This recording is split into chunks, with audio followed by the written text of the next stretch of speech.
fantastic. I'm fantastic. Let me start out by saying I love all you guys. I know I joke with you guys, but you guys are like my sane piece for 10 minutes on Tuesdays and after the game for 10 minutes. So anything I say, you guys know I'm joking with you guys. I do love you all, as you guys know, okay? So if you ever need anything, you guys know I'm here for you. But I do I appreciate what you guys do. I really do.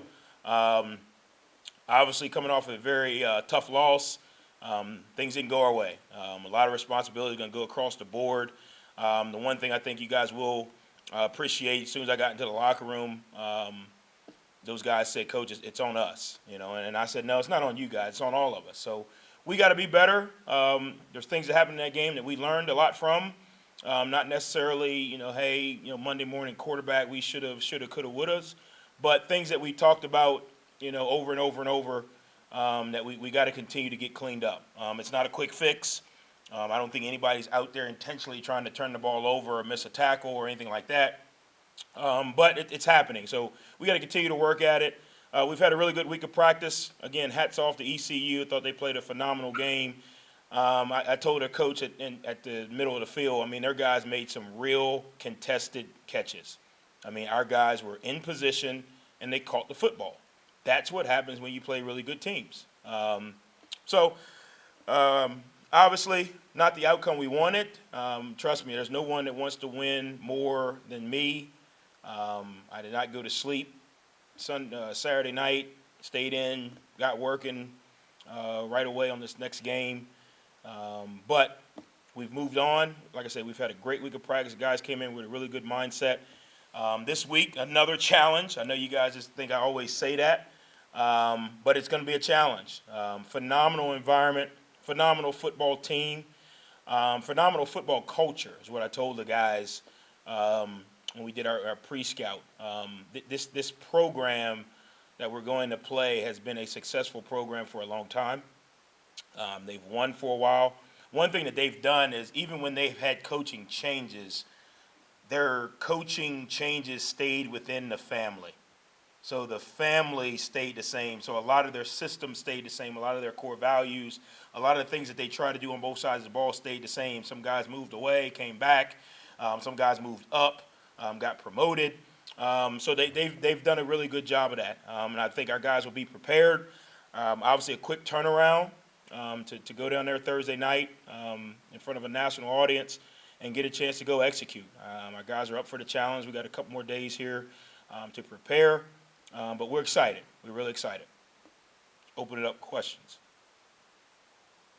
Coach, you mentioned being on a national stage and stuff. Obviously, a lot of these guys, for some of them, especially the freshmen, this has never happened before. So what are maybe some of the things, you're telling your guys so that they don't kind of get in their head, especially coming off a loss like that? Just what are you telling them to keep them humble and keep them focused?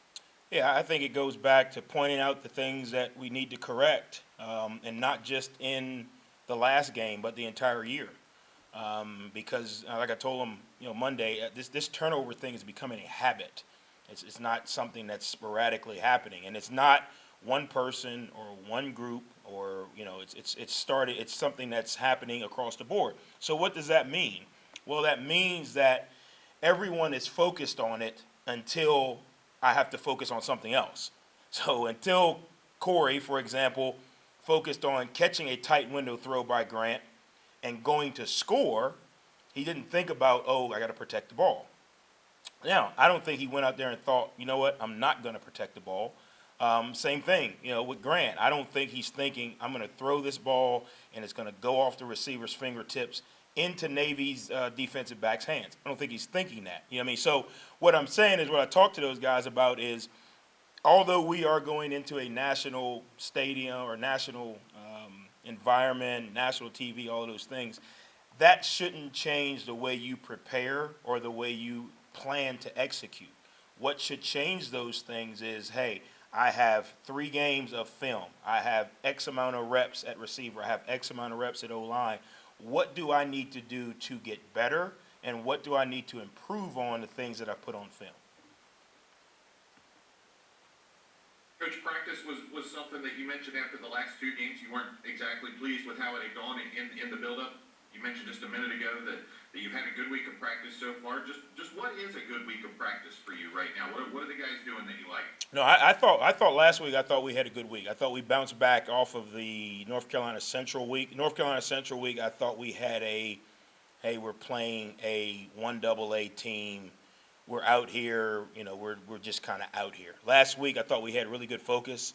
I thought we had really good attention to detail. I thought we had really good energy. I thought we had the same thing this week. So it's not about, hey, does a person catch every ball in practice? Or does every play get ran right in order to have a good practice?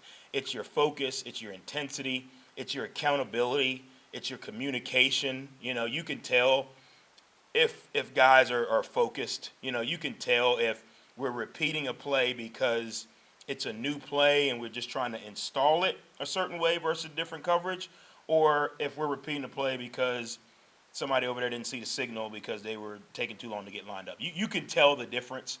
And I pointed those things out to the guys, and I told them, you can see the difference in the way we prepared versus North Carolina Central and the way we prepared versus ECU. This is how we have to prepare, to give ourselves a chance to go execute. Just because we have a good week or a bad week of practice does not mean that the result is going to reflect the week of practice. What it does is it gives us the confidence to go out and execute on game day. When you look at this App State team, I know they have a new quarterback this year, but looking at some of those stats, looking at some of the film, looks like he's been playing really well. Just what stands out about this App State offense, and maybe not just the quarterback, anybody else that catches your eye? Yeah, I think one, it starts with the quarterback. I see him as a manager of the offense who can make the big throw. What does manager of the offense mean? It's not a disrespectful term. It's a term that means he's able to take what the defense gives him. He knows the offensive system. He knows when to check out of plays. He knows when to check into plays. He knows when, in RPOs, when he's supposed to throw it, hand it off, those type of things. He can manage their system. The other thing is I think they got some wide receivers who can run. I think one of their guys won the Sun Belt 100-meter. I mean, they got some guys that can roll on the edge. And they got a run game system that they stick to, believe in, sort of like Navy. No, it's not the triple option. But they run outside zone. They run the stretch play. They come back and run the stretch cut play. They believe in that system. And when you have an offense that believes in a system, you have always got to play the next play, because just because you stop that exact play once doesn't mean 3 plays later you're going to stop it, because they've repped it, a bunch of times. They believe in it. They believe in the efficiency of it. Their linemen do a really good job. They're quick. They reach guys quickly. As a former lineman, I have a lot of respect for a center who can reach a 3-tech. I have a lot of respect for a tackle who can reach a 5 technique. That's a DN or a D tackle for anyone who gets confused there. But they have a really good system, and what they do really plays to the players they have, if that makes sense. Coach, what are they doing on defense that makes them so tough? I mean, you look at DeMarco Jackson, and he's the real deal. It looks like they got a wall of guys back there. Yeah, they are probably the hardest working front seven that we've played. Meaning they play through the whistle. I mean, you may block him, and you may think he's blocked, but he's going to work to get to the football. The front that the system they play, they put a lot of guys around the football, so it makes it very hard to run the ball. They have leverage on your formations, so they technically force the ball to kind of roll back or spit to some of the unblocked players. And then obviously the more people you bring in to block, the more people they bring in to tackle. So they do a really good job of that. They pressure with a purpose, meaning they understand what gaps they're supposed to hit. Their Mike linebacker, number 52, does a really good job. He plays hard. You can tell he's their leader. Their outside, we call him the rush, but their outside backer, number 31, does a really good job on the edge. He's giving tackles a lot of headaches. And then inside, they got some size. I think number 9's done a phenomenal job. The inside guy, the nose guard, bigger body. I think their safeties are experienced. We expect to see Huff back. Well, I know he's got to be a tough kid. I mean, the guy has got to be like Steve Atwater back there by name alone. No, but I know he was out with an injury, but we expect to see him back. He's a guy that's played a lot of football for them. So it's similar to last week. It's a veteran group that returns a lot of starters. They have a culture of winning. They know how to win. I talked to our guys about understanding how to finish because they understand that. So it's going to be a challenge.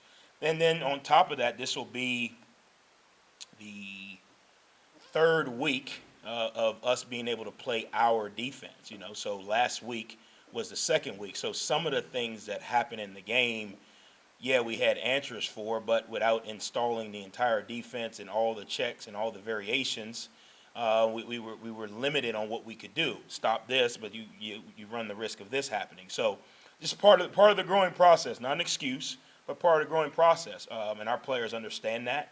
Our coaches understand that, and we're working continuously every day to get better.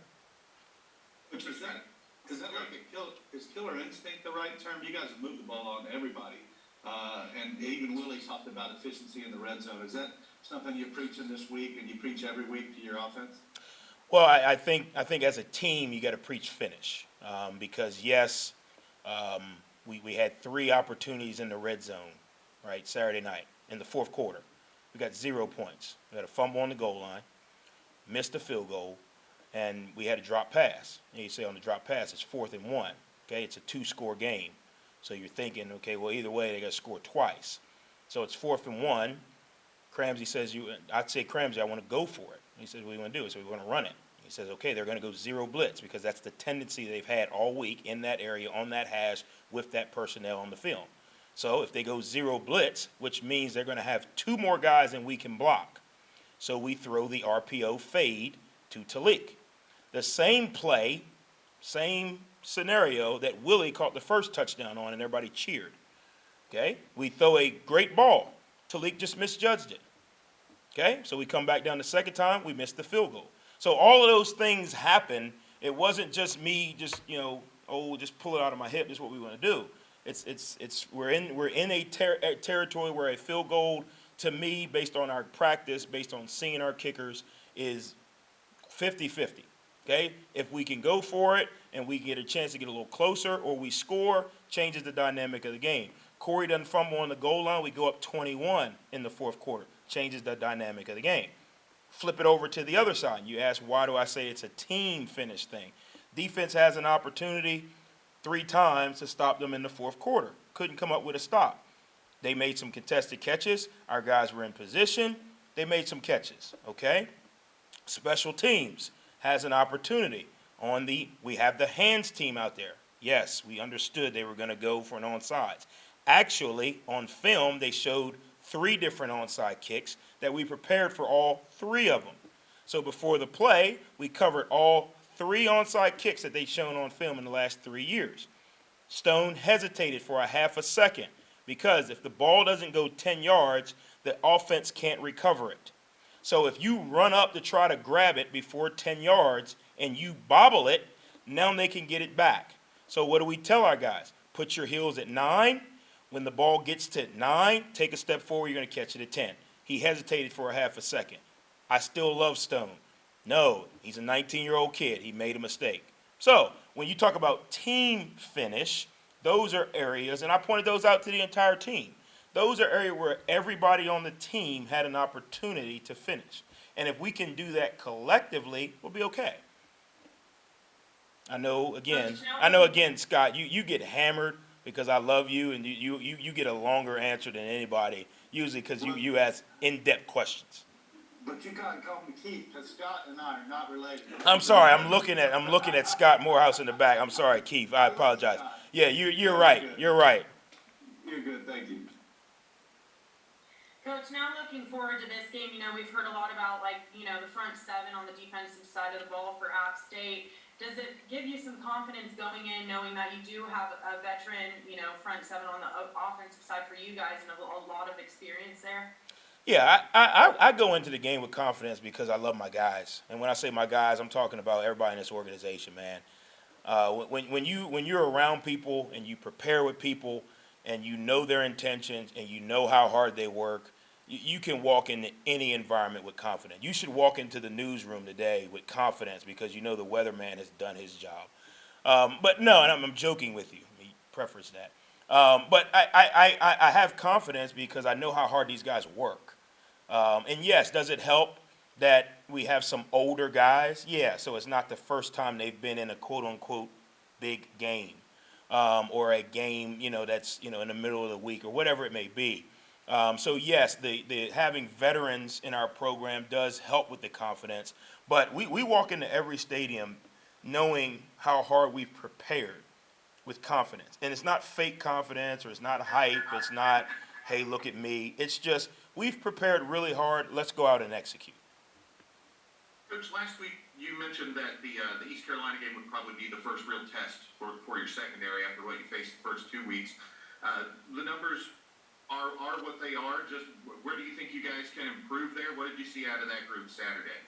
Yeah, I thought, I thought it would be a test. This one will be the next test. I honestly thought our guys, as far as being in position, they were in position. I didn't think we cut very many guys loose. It wasn't too many free runners. We just got to win some of those contested battles. We got to track the ball a little bit better in the air. We got to compete for the ball when it's a back shoulder ball. Were we in good position? Yes. We got to get some of those out. And that's not a oh, you're a bad player. It's going to happen. When you play good teams, they're going to make those catches. I was pleased that we were in position, meaning we weren't having mental assignment issues. We weren't on the wrong guys. I'm encouraged that because of what happened Saturday, our guys have worked this week, talked about it, identified. We got to win some of those contested catch battles on the defensive side. We can't let the receiver back shoulder and come up with a ball every time. We got to knock it out. We got to hook swat. We got to do all of those things we talk about in practice. We got to track the ball, track the deep ball in the middle of the field. We got to turn our head when we see the receiver's hands go up. All those little things we talk about in practice that we had not had an opportunity in a game to truly, kind of do. We got to see that Saturday. Now we got to correct the things and move forward. Coach, when you look at App State's receivers, everybody has looked at Hennigan over the last year and a half, but it seems like Sutton and Williams have really taken their passing game to a different type of level, especially with the balanced running attack they've been doing. What are Sutton and Williams bringing that you feel makes their offense more complete? Yeah, I just think they work together. I think all three of those guys really complement each other, and it forces defenses, to not be able to double or focus on one. And when you do that, you usually get an opportunity to get one of those three guys on a lesser defender or in a open area. And when you have a quarterback like they do that can recognize that and distribute the ball in the right places, that's when your offense really takes off. Against the team such as yourself that does like to bring pressure and sort of force the issue aggressively defensively, how much more difficult does it make it having not one, not two, but three of those type of guys that can be a matchup problem?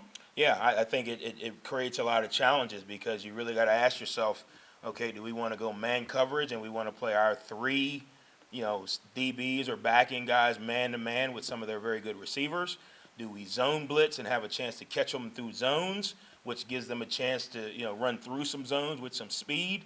I think you got to do a really good job of risk reward versus your personnel. How do we match up, with this guy? And then on top of that, when they move him around, you could say, okay, well, I feel good about him, against Gilmore, but what if they move him against a linebacker or whatever it may be. So I think we got to do a really good job of adjusting.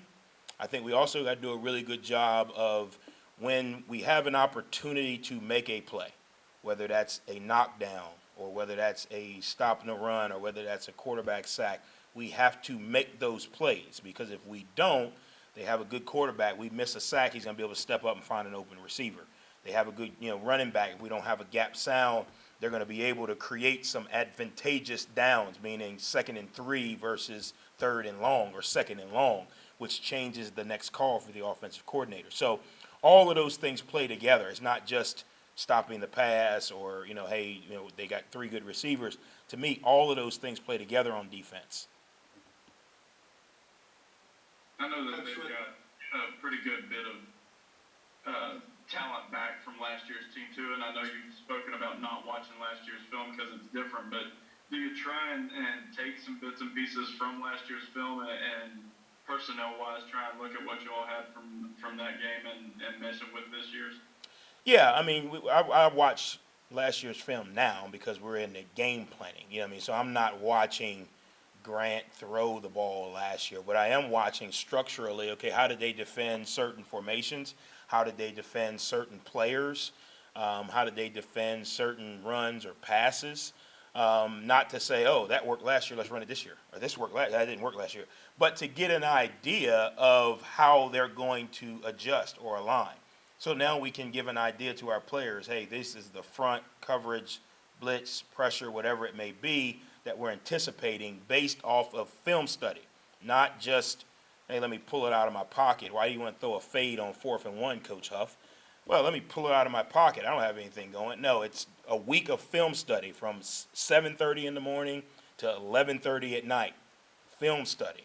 They go zero. They're going to have one more than you can block. You can run it up in there and everybody will boo. Okay? Or you could take an advantageous throw, really, really good wide receiver on their slot DB. We've already thrown it once today for a touchdown. I'll take my odds. Probably would have lost in Vegas, but see what happens. That was a joke, Keith. I know I don't want you to get upset. That's legal now. Hey, Coach, with Rasheen Ali, did the light bulb sort of go on? He had quite a game on Saturday. Yeah. So it's funny, man, because Rasheen Ali, and I told you guys about how I felt about Rasheen. And I told you guys that, I think he can be really special. And I told you he didn't know how special he can be. And remember, I told you he came up to me after I said that and was like, was that a good thing or a bad thing? But midway through camp, I don't know, middle of August, it's hot, we're on the turf, and we call a play, and Rasheen just kind of runs up in there kind of like me trying to run. Just very, And I jumped him. Soft, you got to run hard. You'll never play here if you run like that again. In the very next play, he ran through the hole and ran over the safety like he was Jim Brown. And I said, Sheen, come here. I said, see, when you grow up and the light comes on, you'll run like that without me having to jump on you. And he was tired and was breathing heavy. We probably ran about 150 plays that day. He's like, yes, coach. Yes, coach.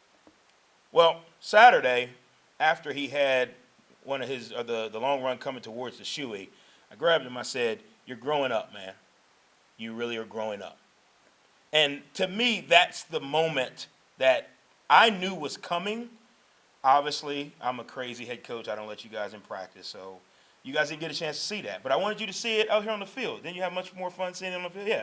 So I wanted you to see, but that's the moment that we all knew was coming. We just didn't know when. And it takes reps, and as you watched, he got a little more confidence with each run. Got a little more confidence with each run. Now, what you have to do as a coach, you got to be mindful. He's still young. So you have to understand, as a running back coach, sometimes when you're young, you may run outside zone one time and go 80 yards, and you may get the edge. 80 yards, touchdown, everybody screams. Well, you may come back and run that exact same play, and you may have to put your foot in the ground and go in the A gap. So as a young running back, you have to know that every play is different. Well, Sheen hadn't got there yet, so sometimes if the play went to the front side the first time, he goes to the front side. So you got to kind of help him understand that. But I do think with success and experience, some of those things, people usually say the game is slowing down for him mentally. And I think you got a chance to see that Saturday. I couldn't have been more happy for him. Physically, you look at Rasheen's cuts, too. Those look as good to you all in film as what they look to us live. There were a couple of cuts on the 2 long touchdown runs that he had that just stopped defenders in their tracks, really. Yeah, I've seen a boatload of them in practice that would make you. I'll tell you this: we had Maurice Claret come and speak to the team this summer, and he came to practice for, I don't know, 30 or 40 minutes before, we ended practice and he had to speak. And he was standing with Coach Chapman, and they were just talking, about the team. And Rasheen did something and came down the sideline past Claret, and Claret said, "Who is that?" Coach Chapman went on to explain who he was. He said, "That kid's a first-round draft pick." And was probably out there, 10 minutes. But to answer your question, Sheen has done some things in practice that even me, I'm like, wow. And again, if you ask him, how'd you do that? He'd be like, what? How did you what? Do it again. Do that again. That whatever that was that you don't know, do that again. But I think the sky's the limit. And I think, and I've said it before, the more experience he gets, the more the game will slow down, the more he'll know how to, I say it all the time, add 2 runs. How do I set a block up? So when I do make this cut, it's a cut for 60 versus a cut for 4. When do I run out of bounds? When do I go get an extra yard? When do I understand that, I can't bounce this play to the edge, I got to get vertical? All of those things come with experience. Practice helps. Don't get me wrong. Practice helps. But the games are where you get a true validation of your practice habits.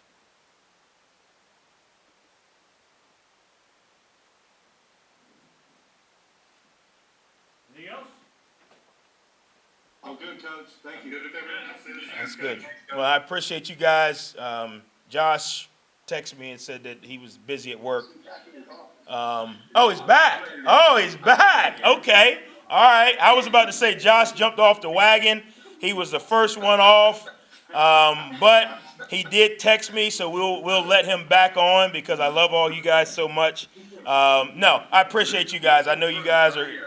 Okay, all right, I got it. All right, I know you guys. Honestly, I give you guys a hard time, but I appreciate everything you guys do. Trust me, no one hurts more when we don't do well than me, and I know you guys are right there with me. So I appreciate everything you guys do, and look forward to seeing you guys down there Thursday night. Go Herd.